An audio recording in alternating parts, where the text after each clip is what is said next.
பரிசுத்த நாமம் மகிமைப்படுவதாக. அன்பின் ஆண்டவராக இயேசு கிறிஸ்துவின் நாமத்தினாலே உங்கள் யாவரையும் வாழ்த்தி வரவேற்கின்றேன். இன்றைய நாளிலே நான் பேசவிருக்கிற தலைப்பு தேவ கோபமும் தேவ தயவும் என்கிற தலைப்பின் கீழே நான் பேச பிரயாசப்படுகிறேன். ஏனென்றால் கடந்த நாட்களிலே நான் பல ஆவிக்குரிய அனுபவத்தில் கடந்து சென்ற பொழுது இப்படிப்பட்ட வசனங்கள் எனக்கு மிகவும் பிரயோஜனம் உள்ளவைகளாக இருந்தது. அதனால் நான் பல விதத்தில் காக்கப்பட்டிருக்கிறேன். அதனால் இதை குறித்து சபைக்கு சொல்ல வேண்டும் என்கிற விருப்பம் எனக்குள்ளே இருந்தபடியினாலே நான் இந்த செய்திக்கு ஆயத்தமானேன். எடுத்தவர்கள் வாசிக்கலாம். சங்கீதம் 2வது அதிகாரம் 12வது வசனம். குமாரன் கோபம் கொள்ளாமலும் நீங்கள் வழியிலே அழியாமலும் இருக்கும்படிக்கு அவரை முத்தம் செய்யுங்கள். கொஞ்ச காலத்திலே அவருடைய கோபம் பற்றி எரியும். அவரை அண்டிக் கொள்கிற யாவரும் பாக்கியவான்கள். அதாவது ஆண்டவராகிய இயேசு கிறிஸ்துவை அன்பின் தேவனாகவும் இரக்கமுள்ளவராகவும் கிருபை உள்ளவராகவும் நாம் காண்பித்து கொண்டிருக்கிறோம்.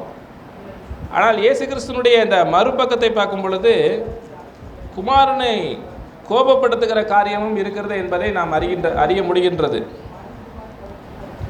ஒரு பழமொழி சொல்வாங்க. என்ன பழமொழினா, சாது மிரண்டால் காடு தாங்காது அப்படின்னு சொல்லுவாங்க. சாது என்றால் யானையை குறிக்கும். அந்த மிருகம் ரொம்ப சாதுவாக இருக்கும். அது பாட்டில் காட்டில் இலைகள் தலைகளை பறித்து தின்னும். அது பாட்டில் அமைதியான மிருகம் போல் காணப்படும். ஆனால் அதுக்கு ஒரு கோபம் வந்துச்சுன்னா அந்த காட்டில் எந்த மிருகமும் அதுக்கு முன்னாடி என்ன பண்ண முடியாது, நிலை நிற்க முடியாது. ஒரு மரத்தை அப்படி வேரோட பிச்சு சாய்த்து விடும். சிங்கம், புலி, எந்த மிருகமும் அதுக்கு தென்பட்டாலும் அது மிதித்து கொன்று போட்டு விடும். அந்தளவுக்கு அந்த சாதுவான மிருகம் மாறுவதற்கு காரணம் அதுக்கு ஏற்படுகிற கோபம். அதுபோல் ஆண்டவராய் இயேசு கிறிஸ்துவும் நான் சாந்தமும் மனத்தாழ்மை உள்ளவருமாய் இருக்கிறேன் என்று சொல்லி அவர் தன்னை வெளிப்படுத்தினாலும் அவருக்கு கோபம் உண்டு. அவருக்கும் என்ன உண்டு? கோபம் உண்டு. அவர் ஏன் தன்னை மனத்தாழ்மை உள்ளவர் என்று சொல்கிறாரோ, அவர் தன்னுடைய சித்தத்தின்படி செய்யாமல் தேவனுடைய சித்தத்தை செய்கிறதுக்காக இந்த பூமிக்கு இறங்கி வந்தார். அல்லேலூயா. அதனால் தேவனுக்கு முன்பாக மனத்தாழ்மையை நடந்து கொண்டார். அதை தான் அங்கே சொல்லியிருக்கிறார். நான் சாந்தமாக இருக்கிறேன், மனத்தாழ்மை உள்ளவராகவும் இருக்கிறேன்னு சொல்கிறார். ஸோ அப்படிப்பட்ட குமாரன் இங்கே கோபம் கொள்வதற்கு என்ன காரணம், எதனாலே இந்த கோபம் அவருக்கு வருகிறது என்பதை குறித்து நாம் சில வசனங்களில் பார்ப்போம். ரோமருக்கு எழுதின நிருபம் 1வது அதிகாரம் 32வது வசனத்தை வாசிப்போம்.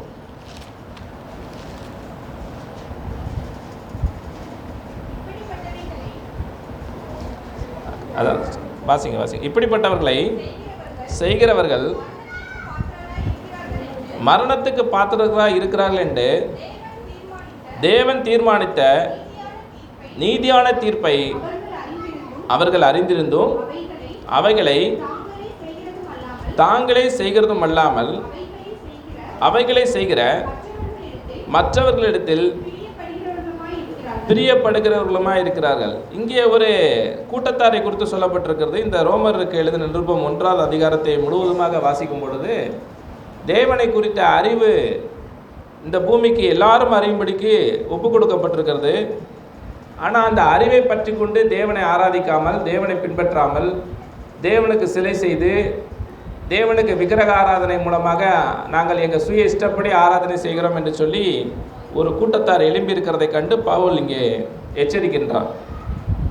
அந்த கூட்டத்தார் தேவனை மகிமைப்படுத்தாமல் தங்கள் சுய இஷ்டப்படியான ஆராதனையை, அதாவது விக்கிரக ஆராதனை செய்கிறபடினாலே தேவன் அவங்களை என்ன பண்ணினாராம், 24வது வசனத்தில் தகாததை செய்யும்படிக்கு அவர்களை ஒப்பு கொடுத்தார் என்று சொல்லப்பட்டிருக்கிறது. வாசிப்போம். 1:24. இது நிமித்தம் அவர்கள் தங்கள் இருதயத்திலுள்ள இச்சைகளினாலே ஒருவரோடொருவர் தங்கள் சரீரங்களை அவமானப்படுத்தத்தக்கதாக தேவன் அவர்களை அசுத்தத்திற்கு ஒப்பு கொடுத்தார். இப்படி தேவனுக்கு பயப்படாமல் கீழ்ப்படியாமல் அருவருப்பான விக்கிரக ஆராதனை அவர்கள் செய்து வந்தபடினாலே தேவன் அவர்களை அசுத்தத்திற்கு ஒப்பு கொடுத்தார் என்று சொல்லப்பட்டிருக்கு. அதாவது மாம்சத்தினுடைய அந்த இயல்பான குணம், ஆணும் பெண்ணும் சேர்ந்து இருக்கிற அந்த பாலியல் குணத்தை அவர்கள் மீறி ஆணோடு ஆண் அவலட்சணமானதை நடப்பிக்கும்படி, பெண்ணோடு பெண் அவலட்சணமானதை நடப்பிக்கும்படி அவர்கள் அந்த ஓரின சேர்க்கை என்கிற பாலியல் பாவத்திற்கு அவங்களை என்ன பண்ணினாங்க, ஒப்பு கொடுத்தார் என்று சொல்லப்பட்டது. அதாவது தங்கள் சரீரத்தை அவங்க என்ன பண்ணினார்கள், அவமானப்படுத்தத்தக்கதாக, அசிங்கப்படுத்தத்தக்கதாக தேவன் இப்படிப்பட்ட இச்சைரோகங்களுக்கு ஒப்பு கொடுத்தார் என்று சொல்லப்பட்டது. இது இன்றைய காலத்தில் இஸ்ரேலுக்கும் பொருந்தும். ஏன்னா இஸ்ரேல் நாட்டில் சட்டமாக்கி இருக்கிறாங்க, ஹோமோசெக்சுவாலிட்டி என்ன பண்ணியிருக்கிறாங்க, ஓரின சேர்க்கை பாவம் இல்லை, அதை என்ன பண்ணலாம், அங்கீகரித்து கொள்ளலாம் என்று சட்டமாக்கி இருக்கிறாங்க. இன்னும் நான் தெளிவாக சொல்லப்போனால் 2023ஆம் ஆண்டு ஜனவரி மாதம் ரோமன் கத்தோலிக்க திருச்சபையினுடைய தலைமை என்று சொல்லக்கூடிய போப் பிரான்சிஸ் அவர்கள் ஓரின சேர்க்கையாளர்கள் சபைக்கு வருவது தவறல்ல, தேவன் அவர்களை நேசிக்கிறார், அதுக்கு நான் தடை சொல்ல முடியாது என்று சொல்லுகிறார். என்ன அர்த்தம், அவங்க மனம் திரும்பி சபைக்குள்ளே வந்தால் பரவாயில்ல, ஆண்டவரே நான் செஞ்சது தப்பு, என் பாவத்தை மன்னியும் என்று சொல்லி அவங்க சபைக்கு வந்தால் பரவாயில்ல. ஆனால் அவங்க என்ன பண்ணுறாங்க, அந்த பாவத்தை செய்வேன், இந்த பாவத்தில் தான் இருப்பேன், இது இயற்கை அப்படின்னு சொல்கிற போது அவங்களுக்கு அந்த சபை திருச்சபை தடை செய்யவில்லை, அவங்களை அங்கீகரித்து கொண்டது. அதனால தான் போப் பிரான்சிஸ் வெளிப்படையாக சொல்கிறார், நான் அவங்களை தடை செய்ய முடியாது, அவர்களும் தேவனால் நேசிக்கப்பட்டவர்கள், அப்படின்னா நான் தேவனுடைய நியமத்துக்கு எப்படி எதிர்த்து நிற்பேன் என்று சொல்லி அவர் சொல்லுகிறார். அவங்க விக்கிரகாராதனைக்காரர்கள் தானே, தேவனுக்கு பிரியமில்லாத அசுத்தமான விக்கிரகாராதனை, அருவருப்பான விக்கிரகாராதனை செய்கிறவர்கள் தானே. அதான் ஆண்டவர் சொல்கிறாரு, அவர்களை என்ன பண்ணினேன், கேடான சிந்தைக்கு கர்த்தர் ஒப்பு கொடுத்துருக்கிறார். அது மாத்திரமில்லை, அந்த வசனத்துக்கு கீழே படித்து பார்த்தீங்கன்னா சகலவித 29ஆம் வசனத்தில் படிக்கும்போது, அவர்கள் சகலவித அநியாயத்தினாலும் வேசித்தனத்தினாலும் துரோகத்தினாலும் பொருளாசையினாலும் குரோதத்தினாலும் நிறையப்பட்டு பொறாமையினாலும் கொலையினாலும் வாக்குவாதத்தினாலும் வஞ்சகத்தினாலும் என்று சொல்லி அப்படியே அநேக காரியங்களை சொல்லி இது பண்ணுறாங்க. இப்படிப்பட்ட செய்கையை செய்கிறவர்கள் மரணத்துக்கு பாத்திரர்களாக இருக்கிறார்கள் என்று தேவன் தீர்மானித்த நீதியான தீர்ப்பை அவர்கள் அறிந்திருந்தும், அவங்களுக்கு தெரியும் இப்படி செஞ்சால் தேவன் நரகத்தில் தான் தள்ளுவார் என்பது அவங்களுக்கு என்ன உண்டு, அந்த அறிவு இருந்தும் அவங்க என்ன பண்ணுறாங்க, அந்த பாவத்தை தாங்கள் செய்கிறதும் அல்லாமல் அப்படி பாவம் செய்கிற மேலே பிரியப்படுகிறவர்களுமாக இருக்கிறாங்க. சரி, இதெல்லாம் நம்ம சபைக்கு எப்படி பிரதர் பொருந்தும், இதெல்லாம் நமக்கு ஏன் சொல்ல வரீங்க அப்படின்னு நீங்கள் கேட்கலாம். நமக்குள்ளேயும் சில இப்படிப்பட்ட கடினமான காரியங்கள் இருக்கிறதா என்பதை குறித்து நம்ம என்ன பண்ண வேண்டும், நிதானித்து பார்க்க வேண்டும். அதான் இன்றைக்கு செய்தியினுடைய முக்கியமான தலைப்பு. ஆகையால் இந்த ரோமர் 2ஆம் அதிகாரம் 1ஆவது வசனத்தை எடுத்து படிங்க. ஆகையால் மற்றவர்களை குற்றவாளியாக தீர்க்கிறவனே, நீ யாரானாலும் சரி, போக்கு சொல்ல உனக்கு இடமில்லை. நீ குற்றமாக தீர்க்கிறவர்கள் எவைகளோ அவைகளை நீயே செய்கிறபடினால் நீ மற்றவர்களை குறித்து சொல்லுகிற உன்னைத்தானே குற்றவாளியாக தீர்க்கிறாய். அதாவது இப்படிப்பட்ட இதெல்லாம் பாவம், விக்கிரகாராதனை பாவம், வேசித்தனம் பாவம், முரட்டாட்டம் பாவம், பொருளாசை பாவம் சொல்லி நாம் என்ன பண்ணுறோம், மற்றவர்களை குற்றவாளியாக நியாயம் தீர்க்கிறோம். ஆனால் இங்கே சொல்லப்பட்டிருக்கு, அவைகளை நீயே செய்கிறவனாக இருந்தால் நீ மற்றவர்களை என்ன நியாய தீர்ப்பினாலே நியாயம் தீர்க்கிறாயோ அதிலேயே நீ என்ன பண்ணுவாய், நியாயம் தீர்க்கப்படுவாய் என்று சொல்லப்படும். இன்றைக்கி இப்படிப்பட்ட கடின இருதயம் நமக்குள்ளே இருக்குமானால் நாம் தேவனிடத்திலே மனம் திரும்ப சரியான தருணத்திற்குள்ளே வந்திருக்கிறோம் என்று இந்த வசனத்தின் மூலமாக எச்சரிப்பு அடைகிறோம். ஆகையால் மற்றவர்களை குறித்து தீர்ப்பு சொல்லுகிற நாம் இப்படிப்பட்ட விக்கிரகாராதனை செய்யக்கூடாது, விபச்சாரம் செய்யக்கூடாது, இயேசு கிறிஸ்துவை தேவகுமாரனாக விசுவாசிக்க வேண்டும் சொல்லி மற்றவர்களுக்கு தீர்ப்பு செய்கிறோம். இப்படி தீர்ப்பு செஞ்சுக்கிட்டு நாமே அந்த பாவத்தை செஞ்சோம்னா நம்ம என்ன பண்ண முடியாது, தப்பித்து போக முடியாது. அதான் அந்த வசனத்தை திரும்ப ஒரு தடவை படிங்க. ஆகையால் மற்றவர்களை குற்றவாளியாக தீர்க்கிறவனே, நீ யாரானாலும் சரி. அதாவது சாக்கு போக்கு சொல்வதற்கு நமக்கு என்ன இல்லை, இடமில்லை. சாக்கு போக்கு சொல்லிட்டு நான் இந்த காரணத்தினால தான் இதை செஞ்சேன், இப்படிப்பட்ட காரணத்தினால தான் நான் இப்படி பின்வாங்கினேன் அப்படின்னு சொல்ல சாக்கு போக்கு சொல்கிறதுக்கு என்ன இல்லை, இடம் இல்லை. நீ குற்றமாக தீர்க்கிறவைகள் எவைகளோ அவைகளை நீயே செய்கிறபடினால் நீ மற்றவர்களை குறித்து சொல்லுகிற தீர்ப்பினாலே உன்னைத்தானே என்னையே நான் குற்றவாளியாக நியாயம் தீர்த்துக் கொள்கிறேன் என்று சொல்லப்பட்டிருக்கிறது. ஆக மற்றவர்களுக்கு நான் என்ன உபதேசம் பண்ணுகிறேனோ அது முதலாவதாக யாருக்கு வருகிறது?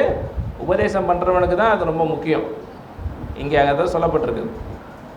நீ யாராக இருந்தாலும் சரி, நீ ஒரு டாக்டராக இருந்தாலும் சரி, என்ஜினியராக இருந்தாலும் சரி,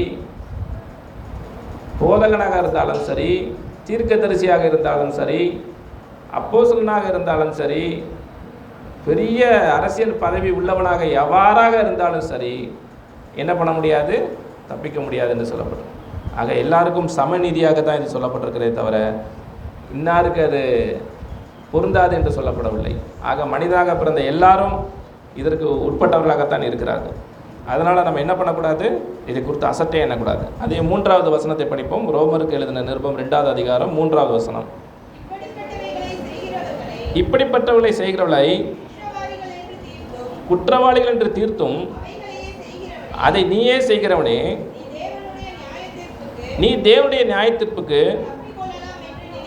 தப்பிக்கொள்ளலாம் என்று நினைக்கிறாயோ? அப்போ தேவனுடைய நியாயத்தீர்ப்புன்னு ஒன்று இருக்குது. அப்போ நம்ம நினைக்கிறோம் இந்த நியாயத்தீர்ப்புக்கு நம்ம என்ன பண்ணலாம்? தப்பிச்சுக்கலாம். மற்றவனுக்கு எச்சரிக்கிறதுனால நாம் தப்பித்துக்கொள்ளலாம் நம்ம நினைக்கிறோமா? ஆனால் நாம் செஞ்சால் தப்பிக்க முடியாது. மற்றவர்களுக்கு என்ன உபதேசமோ அது நமக்கும் கொடுக்கப்பட்டிருக்கிறது. அதனால் அந்த நியாயத்தீர்ப்புக்கு தப்பிக்க முடியாது. பழைய ஏற்பாட்டில் ஒரு பக்தன் சொல்லும் பொழுது, நியாய தீர்ப்பை நியமித்திருக்கிறீரே அப்படிங்கிறான். அகங்காரிகள் உங்களுடைய வேத வசனத்தை மீறி நடக்கும் பொழுது எனக்குள்ள ரொம்ப கவலையாயிட்டேன் அப்படிங்கிறான். அதனால் வேத வசனத்தை நம்ம என்ன பண்ணக்கூடாது? மீறி நடக்கக்கூடாது. எந்த அளவுக்கு கர்த்தருடைய வசனத்துக்கு நம்ம ஒப்பு கொடுக்குறோமோ அந்த அளவுக்கு நமக்கு நல்லது. அதனால் நியாய தீர்ப்புக்கு என்ன பண்ண முடியாது? தப்பித்துக்கொள்ள முடியாது. அதனால் அந்த நியாய தீர்ப்புலேருந்து நம்ம தப்பிக்கணும்னா நம்ம எப்படிப்பட்ட நடக்கை உள்ளவர்களாக இருக்க வேண்டும் என்பதை நம்ம பார்த்துக்கொள்ள வேண்டும். பேதுரு சொல்லும் பொழுது நம்ம இந்த உலகம் முழுக்க அக்னிக்கு இரையாக வைக்கப்பட்டிருக்கிறது, அதுலேருந்து நம்ம தப்பித்துக்கணும்னா நம்ம எப்படிப்பட்ட பரிசுத்த நடக்கை உள்ளவர்களாக இருக்க வேண்டும் என்பதை நீங்களே தீர்மானித்துக் கொள்ளுங்கள் என்று சொல்லி அவன் நம்ம எச்சரிக்கின்றான். அதனால் நமக்கு அந்த நியாயத்தீர்ப்புலேருந்து நம்ம தப்பித்துக் கொள்ளணும் என்றால் இப்படிப்பட்ட குற்ற செயல்களிலிருந்து நம்ம என்ன பண்ண வேண்டும்? விடுவித்திருக்க வேண்டும். சபைக்கும் அட்டன் பண்ணுகிறோம், வெளியில் போய் பாவத்தையும் செய்கிறோம். யூதாஸ் காரியத்தை கொஞ்சம் நினச்சி பாருங்கள். இயேசுவோட சீசனாகவும் இருக்கான், அதே நேரத்தில் திருடனாகவும் இருக்கிறான். ஏன்னா பணப்பை ட்ரெஷரர் அவன் தான். அந்த ஊழியத்துக்கு என்னென்ன பணங்கள்லாம் வருதோ அவன் அதை கையாண்டுக்கிட்டு இருக்கான். அந்த பணத்தின் மேலே அவனுக்கு ஒரு ஆசை, திருடிக்கிட்டு இருக்கான் பணத்தை. இயேசுவுக்கு சீசனாகவும் இருக்கான். இது ஒரு மாய்மாலமான போலியான கிறிஸ்தவ வாழ்க்கை. கடைசியில் நம்முடைய வாழ்க்கை என்ன போய் முடிஞ்சது? 30 வெள்ளிக்காசுக்காக, அற்ப 30 வெள்ளிக்காசுக்காக தன் எஜமானை அவன் காட்டி கொடுத்தான். இயேசு கிறிஸ்துவை சொந்த இரட்சகராக அவன் ஏற்றுக்கொண்டிருந்தாலும் ஒரு பக்கம் பாவ வாழ்க்கையிலேருந்து அவன் விடுபடாதபடினாலே அவன் இருதயம் கடினமாக இருந்தது. 30 வெள்ளிக்காசுக்காக இயேசுவை முத்தத்தினாலே என்ன பண்ணினானே? காட்டி கொடுத்தான் என்று சொல்லப்பட்டிருக்கு. அதான் ஆண்டவர் கேட்டார், முத்தத்தினாலேயா மனுஷகுமாரனை காட்டி கொடுக்குறாய்? உனக்கு இதுதான் உனக்கு தெரிஞ்சுதா? முத்தம் அன்பின் பகிர்வாக இருக்கிறது. ஒரு தாய் ஒரு பிள்ளையை எடுத்து கொஞ்சம் பொழுது அதுக்கு அந்த அன்பை காண்பிக்கும் விதமாக அந்த முத்தத்தை பரிமாறுகிறார். அந்த முத்தத்தினாலேயா மனுஷகுமாரனை நீ காட்டி கொடுக்குறாய்? நம்மளும் நிறைய நேரத்தில் மனுஷகுமாரனை காட்டி கொடுக்குறவளாக மாறிவிடுகிறோம். ஏனென்று சொன்னால் எல்லா பாவ அசுத்த வாழ்க்கையும் வெளியில் வாழ்ந்துட்டு வரோம். ஞாயிற்றுக்கிழமை ஆனால் ஆண்டவரை பார்த்து சொல்லுவோம், உமக்காகத்தான் வாழ்கிறேன். அப்போ இயேசுவுக்கு யூதாசு முத்தம் கொடுத்தது மாதிரி இருக்கும். யூதாசுக்கு முத்தம் கொடுத்த மாதிரி, மகனே முத்தத்தினாலேயா காட்டி கொடுக்குறாய்? பாட்டுத்தான் நல்லா தான் இருக்குது, உமக்காகத்தான் வாழ்கிறேன். வெளியில் போய் 30 வெள்ளிக்காசுக்கு இயேசுவை காட்டி கொடுத்துட்டு வந்து இவன் பாடிக்கிட்டு இருக்கான், உமக்காகத்தான் வாழ்கிறேன் ரபி நீர் வாழ்க. அப்போ இயேசுவுக்கு எப்படி இருக்கும்? நம்ம இயேசு கிறிஸ்துவுக்கு நல்ல சீஷர்களாக இருக்க வேண்டுமே தவிர, இன்றைக்கு 2 தீமோத்தேயு 2வது அதிகாரத்தில் படிச்சது மாதிரி இயேசு கிறிஸ்துவுக்காக நல்ல போர்ச்சேவனாக இருந்து தீங்கு அனுபவிக்க வேண்டும். ஹல்லேலூயா. இப்படிப்பட்ட பாவ வாழ்க்கையை விட்டு நம்ம மனம் திரும்பி இருக்க வேண்டும். அப்படி மனம் திரும்பாமல் நம்ம போனோம்னா என்னென்ன பிரச்சனைகள்லாம் வரும்ன்றதை நம்ம தியானிப்போம். ஆக ரோமருக்கு எழுதின நிருபம் 2வது அதிகாரத்தில் 5வது வசனத்தை வாசிப்போம். உன் மன கடினத்திற்கும் குணப்படாத இருதயத்திற்கும் ஏற்றபடி தேவனுடைய நீதியுள்ள தீர்ப்பு வெளிப்படும் கோபாக்கினை நாளிலே உனக்காக கோப ஆக்கினையை குவித்து கொள்கிறாயே. அதாவது உடனே தண்டனை வரல. நான் பாவ வாழ்க்கையை தான் வாழ்ந்துக்கிட்டு இருக்கேன், சபைக்கு டெய்லி போய்கிட்டே இருக்கேன், என் இருதயம் எப்படி இருக்குது? கடினமாக இருக்குது. உன் மன கடினத்திற்கும் குணப்படாத உன் இருதயத்திற்கும் என்று சொல்லப்பட்டிருக்கு. இதுவரைக்கும் தேவன் உங்கள் வாழ்க்கையில் பல நன்மையான காரியங்களை செய்து வந்திருக்கிறார். பல அற்புதமான காரியங்களை அவர் செய்து வந்திருக்கிறார். உங்கள் வாழ்க்கையில் திருமணம் முடியாமல் இருந்திருக்கும் யாருக்காவது, நீங்கள் ஜெபம் பண்ணியிருப்பீங்க, கர்த்தர் அந்த திருமணத்தை நடத்தி வைத்திருப்பார். பெரிய பெரிய பண பிரச்சனைகளிலிருந்து அவர் உங்களை விடுவித்திருப்பார். ஆனால் இதெல்லாம் நீங்கள் மனசில் கொள்ளாமல் இன்னும் மன கடினத்திலேயே அந்த பாவ வாழ்க்கையில் என்ன பண்ணக்கூடாது? வாழ்ந்து கொண்டு இருக்கக்கூடாது. மார்க்கு 6வது அதிகாரம் 52வது வசனம்.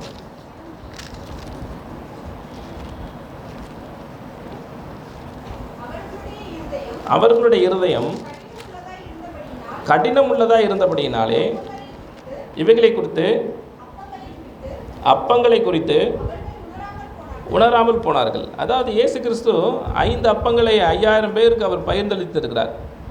அவ்வளோ பெரிய அற்புதத்தை செய்துவிட்டு அவர்களுக்கு சொல்கிறாரு, நீங்கள் அக்கறைக்கு போக என்ன பண்ணுங்கள், நீங்கள் இந்த படகுல போங்கன்னு சொல்லும் பொழுது, அப்பொழுது படகு பெருங்காற்றினால் அடிபட்டு மூழ்கும் பொழுது இயேசு அவர்களை விடுவிக்கிறார். அவங்களுக்கு பிரமித்து தான் ஆச்சரியப்பட்டாங்களே தவிர அவங்க இந்த அப்பங்களை கொடுத்து எண்ணலை. கடினமுள்ளதாக இருந்தது அவங்க இருதயம். அதனால் அவிசுவாசத்தினால அதை கொடுத்து ஆச்சரியம் தான் பட்டாங்களே தவிர இயேசு இவ்வளோ பெரிய யுத்தம் செய்ய வல்லவராக இருக்கிறார் என்பதை கொடுத்து அவங்களுக்கு தோணலை. காரணம் என்னது? மனக்கடினம். அந்த மனக்கடினம் நம்முடைய இருதயத்தில் இருக்கிறதா என்பதை குறித்து நம்ம சோதித்து பார்க்க வேண்டும். அதாவது இந்த வசனத்தில் சொல்லப்பட்டபடி ரோமர் 2:5 படி உன் மனக்கடினத்திற்கும் குணப்படாத உன் இருதயத்திற்கும் என்று சொல்லப்பட்டது. இயேசு சபைக்கு போகிறோம், ஆனால் இருதயம் இன்னும் குணப்படலை. லூக்கா 22:32.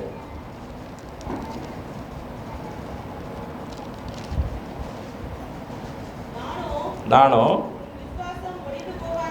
உன் விசுவாசம் ஒழிந்து போகாதபடிக்கு உனக்காக வேண்டிக் கொண்டேன். நீ குணப்பட்ட பின்பு உன் சகோதரை ஸ்திரப்படுத்து என்றார். அதாவது பேதுரு அவனுக்குள்ள மாம்சக்கிரியை எக்கச்சக்கமாக இருந்துச்சு. இயேசுவை காட்டி கொடுக்க அந்த சீசன் வந்த பொழுது அதில் இருக்கிற ஒரு போர் சேவகர் என்ன பண்ணுறான், இவன் கத்தியை எடுத்து காதார வெட்டுகிறான் என்று சொல்லப்பட்டிருக்கு. அவ்வளோ பெரிய மாம்ச கோபம்.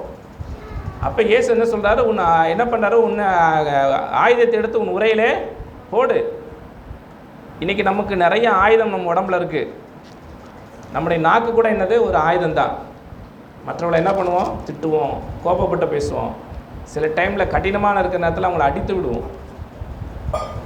கிறிஸ்தவர்கள் என்கிற அந்த எண்ணமே நம்ம இடத்துலேருந்து விலகி நம்ம கோபப்பட்டு பல அநியாயமான காரியங்களை செய்து விடுவோம். அதான் ஆண்டவர் சொல்கிறாரு, உன் ஆயுதத்தை எடுத்து என்ன பண்ணுவோம்? உரையிலே போடு. நீ யாருன்னே உனக்கு தெரியல, நீ கிறிஸ்தவன்ற சொல்லிக்கிறதுக்கு லாய்க்கே என்ன உனக்கு இல்லை அப்படின்னு சொல்லி இயேசு கிறிஸ்து அவன் காதை என்ன பண்ணுறாரு? ஒட்ட வைக்கிறார். இப்படிப்பட்ட பேதுருவை தான் ஆண்டவர் சொல்கிறாரு, நீ முதல்ல என்ன பண்ணுப்பா? குணப்படு. நீ முதல்ல வசனத்தின்படி நட, பின்பு என்ன பண்ணு? உன் சகோதரரை என்ன பண்ணு? ஸ்திரப்படுத்து. ஆக மற்றவர்களை குற்றவாளிக தீர்க்கிற நாம குற்றவாளிகளாக மாறிவிட போகக்கூடாது. மற்றவர்களுக்கு புத்தி சொல்லுகிற நாம ஆகாதவர்களாய் போகக்கூடாது. அப்போ நாமே நம்முடைய என்ன பண்ணணும்? சரீரத்தை அடக்கி ஒடுக்கி என்ன பண்ணணும்? இயேசு கிறிஸ்துடைய வசனத்துக்கு கீழ்ப்படுத்த வேண்டும். அப்படி கீழ்ப்படுத்தினா தான் நம்ம மற்றவங்களுக்கு சொல்லும்போது அது பிரயோஜனமுடையவர்களாக இருக்கும். அல்லேலூயா. ஆக குணப்படாத அந்த இருதயம் நம்மளை விட்டு என்ன பண்ண வேண்டும்?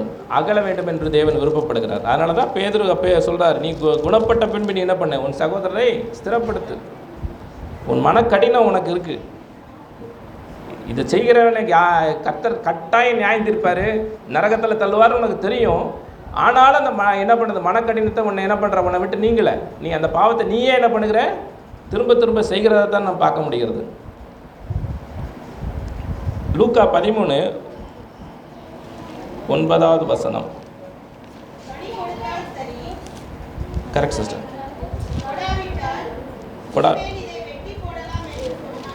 ஆமேன். அதாவது லூக்கா 13வது அதிகாரத்தில் நீங்கள் வாசிக்கும் பொழுது ஒரு தோட்டக்காரன் ஒரு தோட்டத்தை நாட்டி வைத்து எல்லா மரங்களிலும் கனிகளை அவன் எதிர்பார்க்குறான். இது நியாயம்தான். ஏன்னா அந்த மரத்தை நட்டவன் அவன் தான், தண்ணீர் பாய்ச்சினவன் அவன் தான், அதற்கு எரு போட்டவனும் அவன் தான். ஆனாலும் அதற்கு தேவையான கனி என்ன பண்ணல? அந்த மரத்துலேருந்து காய்க்கவில்லை. அப்போ அந்த எஜமான் என்ன பண்ணுறான்? அந்த மரத்தை எப்படியாவது என்ன பண்ணுவோம்? வெட்டி விடுவோம். அப்படி வெட்டி விடணும்னு நினைக்கும்போது அப்போ அந்த தோட்டக்காரன் என்ன சொல்கிறான்னா, ஆண்டவரே இந்த ஒரு வருஷம் மட்டும் என்ன பண்ணுவோம்? இந்த மரம் இருக்கட்டும், இந்த மரத்துக்கு நான் கொத்தி எரு போடுகிறேன்னு சொல்லி எரு போடுகிறான். அப்போ அதுக்கப்புறம் கனி கொடுக்குதான்னு பார்ப்போம். அப்புறம் கனி கொடுக்கலன்னா நம்ம என்ன பண்ணுவோம், அந்த மரத்தை வெட்டி சாய்ச்சிரும் அப்படிங்கிறான். இன்றைக்கி இவ்வளோ நாள் சபைக்கு வந்து இயேசு கிறிஸ்துனுடைய போதங்களை கேட்டு மனம் திரும்பாமல் நம்ம இருந்தோம், கனி கொடுக்காத ஒரு வாழ்க்கையை இருந்தோம்னா எஜமான் என்ன பண்ணுவார், பிதா இதை வெட்டுவோம், இது இந்த சபையை விட்டு நீக்குவோம் அப்படின்னு ஒரு முடிவு எடுப்பார். ஏன்னா இது மற்ற மரங்களையும் கெடுக்கிறது. மற்றவங்களுக்குள்ள இந்த தவறான எண்ணங்களை அவன் செலுத்துக்கிறான், இந்த போதனைகளை கொண்டு வருகிறான். தப்பு செஞ்சால் கடவுள் தண்டிக்க மாட்டார், அதெல்லாம் அட்ஜஸ்ட் பண்ணி போயிடலாம் அப்படின்னு நினைக்கிறான். கிருபையை தவறாக பயன்படுத்துகிறான். ஆனால் ஆண்டவர் சொல்கிறாரு, இது என்ன பண்ணுவோம், வெட்டி போடுவோங்கிறார். அப்போ என்ன பண்ணுறாரு, குமாரன் என்ன பண்ணுறாரு, கெஞ்சுகிறார், ஆண்டவரே இந்த ஒரு வருடம் மட்டும் என்ன பண்ணுவோம், இதை தவணை கொடுப்போம், இந்த தவணை கொடுத்து இதை வெட்டாமல் பாதுகாப்போம் அப்படின்னு சொல்லி அவர் கெஞ்சுறார். அந்த கெஞ்சலை ஏற்றுக்கொண்ட அந்த எஜமானாகிய தேவன் விட்டு வைக்கிறார். இன்றைக்கி சபையில் நம்ம இவ்வளோ நாள் இவ்வளோ பாவத்தை செஞ்சு நான் மனம் திரும்பாமல் தான் வாழ்ந்திருக்கேன், நல்லா தானே இருக்கேன், இந்த நன்மைகள்லாம் அனுபவிச்சுக்கிட்டு தானே வர்றேன் அப்படின்னா தேவன் விட்டு வைத்திருக்கிறார். குமாரன் கோபம் கொள்ளலைன்னு அர்த்தம். அவர் தயவாக நம்ம என்ன பண்ணுகிறார், நம்ம மேலே இரக்கம் பாராட்டுகிறார். அதே ரோமருக்கு 2வது அதிகாரம் 4வது வசனத்தை வாசிப்போம்.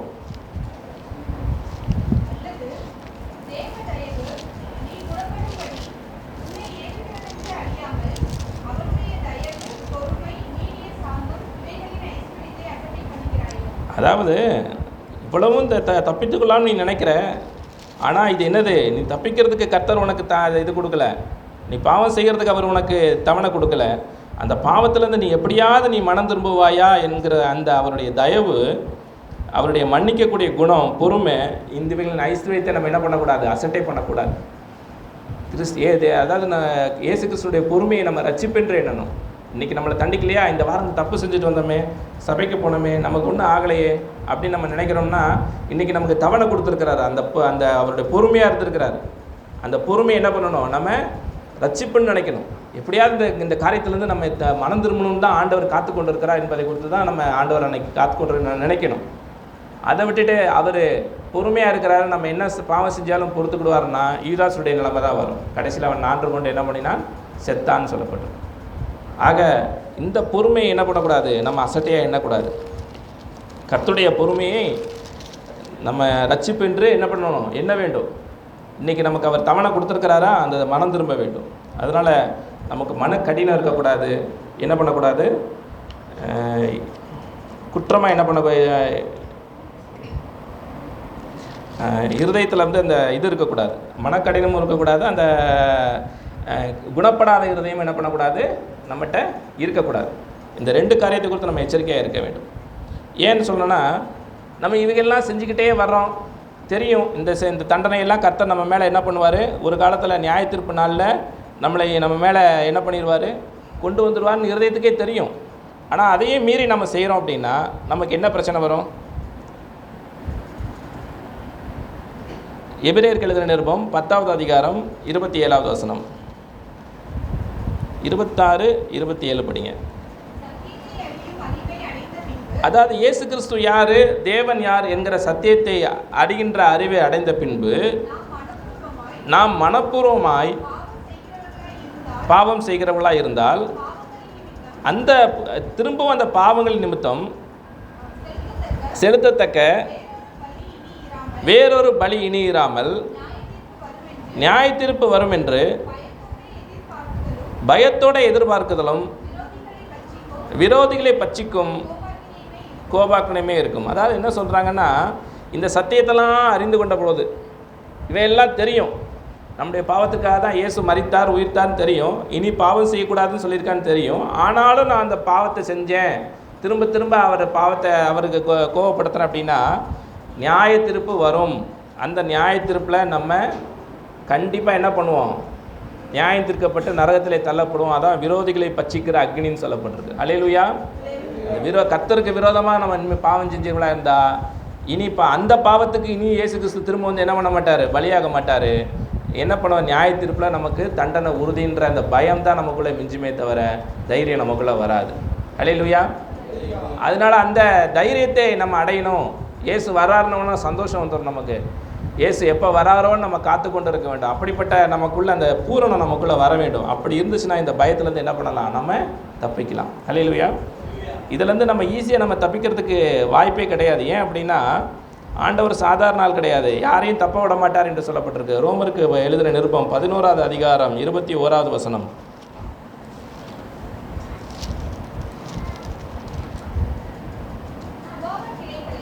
சுபாவ கிளைகளை தேவன் தப்ப விடாதிருக்க உன்னையும் தப்ப விட மாட்டார் என்பதை குறித்து நீ எச்சரிக்கையாயிரு. சுபாவ கிளை என்பது யூதர்களை குறிக்கும், இஸ்ரேல் மக்களை குறிக்கும். அவங்க என்ன பண்ணாங்க, சுபாவத்தின்படி தேவ பிள்ளைகள் தான்.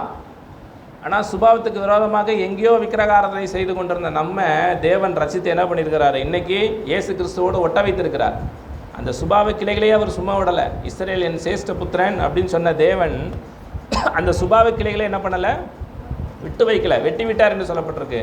உன்னையும் தப்ப விட மாட்டார் என்பதை குறித்து என்ன பண்ணணும், எச்சரிக்கையாக இருக்கணும். என்னால் இன்னொரு வசனத்தையும் சொல்கிறேன். யூதாக்கு எழுதுகிற நிருபம் 6வது வசனம்.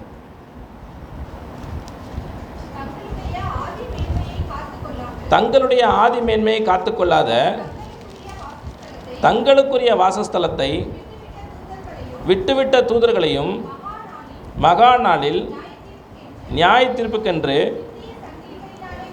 நித்திய சங்கிலிகளினாலே கட்டி அந்த காலத்தில் அடைத்து வைத்திருக்கிறாரா. தேவ தூதர்கள் பார்த்திங்கன்னா மனிதரை காட்டிலும் மிகவும் பலம் வாய்ந்தவர்கள். ஒரு தேவதூதன் 144,000 பேரை என்ன பண்ணினானா, கொலை செய்தானா ஒரே நேரத்தில். இன்னொரு தேவதூதனை குறித்து சொல்லும் பொழுது அவனுடைய ஒரு கால் சூரியனிலே கால் வச்சு நின்றுக்கிட்டு இருந்தானா, அந்த அளவுக்கு அவன் பெருசு. அந்த தேவதூதனை கூட அவர் சும்மா விடலை. அவன் பாவம் செய்யும்போது அவனை என்ன பண்ணினார், நித்திய சங்கிலினால் அவன் கட்டி அவனை நரகத்துக்காக ஆயத்தப்படுத்தியிருக்கிறான்னு சொல்லியிருக்கிறார். அதனால் தேவனுக்கு முன்பாக நம்ம யாரை என்ன பண்ண முடியாது, தப்பித்து போக முடியாது. அதே ரோமர் 2வது அதிகாரத்திலாம் சொல்லப்பட்டிருக்கு, தேவன் என்ன பண்ணுறாரு, பச்சைபாதம் உள்ளவர் அல்ல என்று சொல்லப்பட்டிருக்கு. வாசிப்போம் 11வது அதிகாரம், ரோமர் 2:11.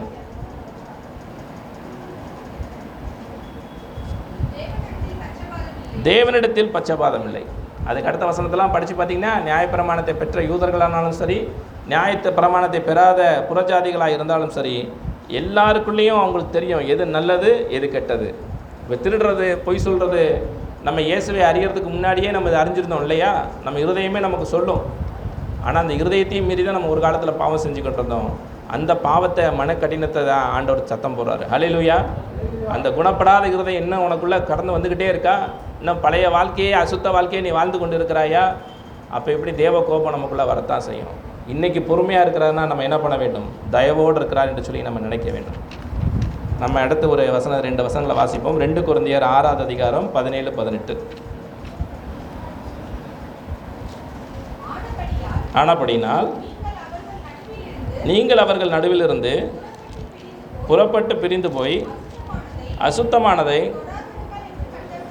தொடாதீர்கள் என்று கர்த்தர் சொல்கிறார். அப்பொழுது நான் உங்களை ஏற்றுக்கொண்டு உங்களுக்கு பிதாவாக இருப்பேன், நீங்கள் எனக்கு குமாரரும் குமாரத்திகளுமாய் இருப்பீர்கள் என்று சர்வ வல்லமையுள்ள கர்த்தர் சொல்கிறார். அதாவது பழைய வாழ்க்கையில் நம்ம எப்படிப்பட்டவர்களாக வாழ்ந்தாலும் சரி, நீங்கள் அதிலேருந்து மீட்கப்பட்டிருக்கிறோம். ஆனாலும் பார்த்தீங்கன்னா அவிசுவாசிகளோட ஒரு பிணைப்பு இருக்கக்கூடாது.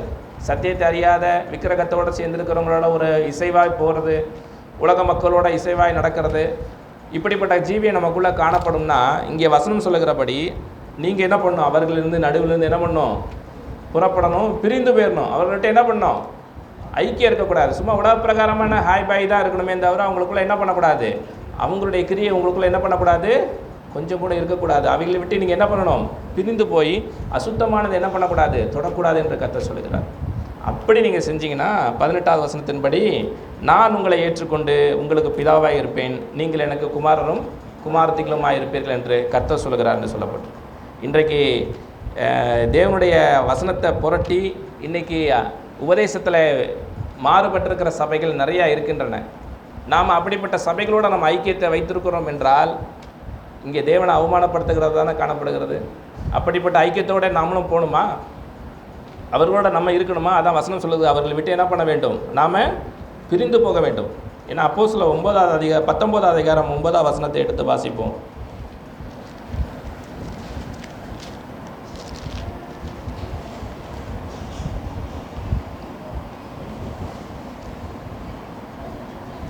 அப்போஸ்தலர் 19:9 சிலர் கடினப்பட்டு அவிசுவாசிகளாகி கூட்டத்திற்கு முன்பாக இந்த மார்க்கத்தை நிந்தித்த போது அவன் அவர்களை விட்டு விலகி சீஷர்களை அவரிடத்து பிரித்து கொண்டு திறனோ என்னும் ஒருவனுடைய வித்தியாசாலையிலே அனுதினமும் சம்பாஷித்து கொண்டு வந்தார். அதாவது யூதருடைய ஜப ஆலயத்திலே இயேசு கிறிஸ்துவை பற்றின போதகத்தை பவுல் கொடுக்குறான். சிலர் என்ன பண்ணுறாங்கன்னா அந்த போதனை ஏற்றுக்கொள்ளாமல் கடினப்பட்டு இந்த போதனையை தூஷிக்கிறாங்க. ஆனால் பலர் ஏற்றுக்கொள்கிறார்கள் என்று சொல்லப்பட்டிருக்கு. பலர் இயேசு கிறிஸ்துவுக்கு சீஷர்கள் ஆனார்கள் என்று சொல்லப்பட்டிருக்கு. அப்படிப்பட்ட சீஷர்களை பவுல் என்ன பண்ணுறான்னா பிரித்து விடுகிறான். என்ன பண்ணுறான்? பிரித்து கொண்டு போய் திரும்ப அந்த ஜபாலத்திலேயே அவங்களோட போதனை கொடுக்காம திறனும் என்னப்பட்டவனுடைய வித்தியாசாலை, அதாவது ஸ்கூல், அவனுடைய பள்ளியில் என்ன பண்ணுறான்னா அவங்கள தனியே கொண்டு வந்து போதனையை கொடுத்தான் என்று சொல்லப்பட்டது. அதனால் இன்றைக்கி அந்த பழைய ஏற்பாட்டுக்காரர்களாகிய அந்த யூதர்கள் மத்தியில் அவன் என்ன பண்ண ஊழியம் செய்து கொண்டு வந்தாலும் புதிய ஏற்பாட்டினுடைய அப்போஸ்தல உபதேசத்தை அவன் கொடுத்த பொழுது யார் யாரெல்லாம் விசுவாசித்தார்களோ அவங்களை என்ன பண்ணுறான்? அந்த போதனையை விட்டு என்ன பண்ணுறான்? பிரித்து தான் கொண்டு போய் போதிச்சானே தவிர அந்த பழைய ஏற்பாட்டுடைய அவன் என்ன பண்ணலை? அந்த போதனைகளை அவன் கொடுக்கவில்லை. அல்லேலூயா. ஆகையால் இன்றைக்கு நமக்கு இந்த வசனத்தை கொடுக்குற ஆவியானவர் சொல்கிறார், அப்படிப்பட்டவர்களை விட்டு நீ என்ன பண்ணு? பிரிந்து போ. அவங்களோட என்ன பண்ணாத? ஐக்கியம் வைக்காத. சிலர் வந்து நியாயப்பிரமாண போதர்களாக இருக்க விரும்புகிறார்கள். அப்படிப்பட்டவர்கிட்ட என்ன பண்ண வேண்டும்? இன்றைக்கி பிரிந்து போக வேண்டும். இன்றைக்கு 2 தீமோத்தேயு 2 சொல்லும்போது கூட கள்ள போதர்களாகிய அவர்கள் என்று சொல்லப்பட்ட ஒரு கூட்டத்தார் இருக்கிறாங்க. அவர்களை விட்டு நீ என்ன பண்ணணும்? பிரிந்து போக வேண்டும். அவர்களோட என்ன பண்ணக்கூடாது? ஐக்கியம் வைக்கக்கூடாது. அப்படி இருக்கிறதான் தேவனுடைய சுத்தம். அப்படி பிரிந்து போய் இயேசு கிறிஸ்துவை உண்மையோடு தொடுத்துக்கிற ஆவிக்குரிய கூட்டத்தோடு நம்ம ஐக்கியம் கொண்டவர்களாக இருக்க வேண்டும். அப்படி இருந்தால் நமக்கு என்ன பண்ணாது? இந்த பெரிய பிரச்சனையிலேருந்து நம்ம என்ன பண்ணலாம்? தப்பி விடலாம். ஏன்னா ஆண்டவர் சொல்கிறாரு, இயேசு கிறிஸ்து அன்பானவர்னு சொல்லி அவரை நம்ம இது பண்ணாலும், இன்றைக்கு அவர் இரட்சகராக இருந்தாலும் அவர் ஒரு காலத்தில் நியாய தீர்ப்பை கொடுக்கும் நியாயாதிபதியாக திரும்பவும் வந்து விடுவார். ஏன்னா வேதம் சொல்லுகிறது, அவர் தேவனுக்கு தன்னை ஒப்புவிப்பார், கீழ்ப்படிவார் என்று சொல்லப்பட்டிருக்கிறது. தேவனே சகலத்திலும் சகலமுமாய் இருப்பதற்கு அவரும் தேவனுக்கு கீழ்ப்படிந்து விடுவார் என்று சொல்லப்பட்டபடியினாலே தேவன் அவரை நியாயாதிபதியாக இந்த உலகத்துக்கு அனுப்புவார். அப்போ இரட்சகராக வரமாட்டார். அப்போ வரும்போது தான் என்ன பண்ணுவார்? இந்த உலகத்தை ஆக்கினை தீர்ப்புக்குள்ளாக்கும்படி அவர் இரட்சகராக வரமாட்டார், நியாயாதிபதியாக வருவார் என்று சொல்லப்பட்டிருக்கு. அதான் 2ஆம் வருகை. அப்போ குமாரனுடைய கோபம் பயங்கரமாக இருக்கும். அதனால் குமாரன் கோபம் கொள்ளாமலும் நாம் வழியும் அழியாமல் இருக்கும்படிக்கு அவருடைய பாதத்தை இன்றைக்கு நாம் முத்தம் செய்ய வேண்டும். ஏன்னா கொஞ்ச காலத்திலே அவருடைய கோபம் பச்சையிடும் என்று சொல்லப்பட்டிருக்கு. அதனால் தேவ கோபாக்கடைக்கு நம்ம நீங்களாக இயேசு கிறிஸ்துனுடைய உபதேசத்துக்கு உட்பட்டு சத்தியத்தை சத்தியமாக கை கொண்டு நம்ம பரலோகத்தில் பிரவேசிப்பதற்கு தேவனுடைய சித்தம் இருக்கிறது. அந்த சித்தத்தை நம்ம என்ன பண்ண வேண்டும்? செய்ய வேண்டும். இயேசு கிறிஸ்து சொன்னார், நான் என்னுடைய சித்தத்தின்படி செய்ய வரல, பிதாவுடைய சித்தத்தை தான் இந்த பூமிக்கு செய்ய வந்தேன் என்று சொன்னார். நான் என் பிதாவுடைய கற்பனைகளை கை கொண்டு அவருடைய அன்பிலை நான் நிலைத்திருக்கிறது போல நீங்களும் என்னுடைய கற்பனைகளை கை கொண்டு என்னுடைய அன்பிலை நிலைத்திருந்தால் எனக்கு சீஷர்களாக இருப்பீர்கள் என்று சொன்னார். ஆக பிதாவுடைய சித்தம் எதுவோ அதை நாம் செய்ய வேண்டும். இயேசு கிறிஸ்துடைய கற்பனை எதுவோ அதைத்தான் நம்ம கை கொண்டால் தான் அவருக்கு சீஷர்களாக இருக்க முடியும். இப்படிப்பட்ட அசுத்தங்களெல்லாம் நம்ம விலக்கி விட்டு இன்றைக்கு அழகாக வசனத்தில் படித்தோமே, சில கனத்துக்குரிய பாத்திரம், சில கனவீனத்துக்குரிய பாத்திரம், சில பொற்பாத்திரம் இருக்குது, கனத்துக்குரிய பாத்திரம். வெள்ளி செம்பு, வெள்ளி ஜாமான், பொற்ஜாமானெல்லாம் நீங்கள் எங்கே வச்சுருப்பீங்க? பீரோல்குள்ளே இருக்கும். மண் ஜாமான், அலுமினிய ஜாமான்லாம் எங்கே இருக்கும்? அடுப்பங்கரையில் இருக்கும். சில டைமில் உடஞ்சி போச்சுன்னா அது என்ன இருக்கும்? குப்பையில் கிடக்கும். வெள்ளி ஜாமான் உடஞ்சிச்சின்னா குப்பையில் போட்டுருவீங்களா? இருந்தாலும் வெள்ளி ஜாமான் வெள்ளி தான், தங்கம்னா தங்கம் தான். அது கனத்துக்குரிய பாத்திரம். நீங்கள் இவைகளெல்லாம் விட்டு சுத்திகரித்து கொண்டால் இயேசு கிறிஸ்துக்கு புரோஜனமுள்ளவர்களாக இருப்பீர்கள் என்று சொல்லி அங்கே வசனத்தில் சொல்லப்பட்டபடி நாம் இவைகளெல்லாம் சுற்றி கொண்டு கர்த்தருக்கு பிரியமுள்ளவர்களாக மாறுவோமாக. கர்த்தர் தாமே கொடுத்த நல்ல வேலைக்காக நான் அவரை ஸ்தோத்திரிக்கின்றேன். ஆமென்.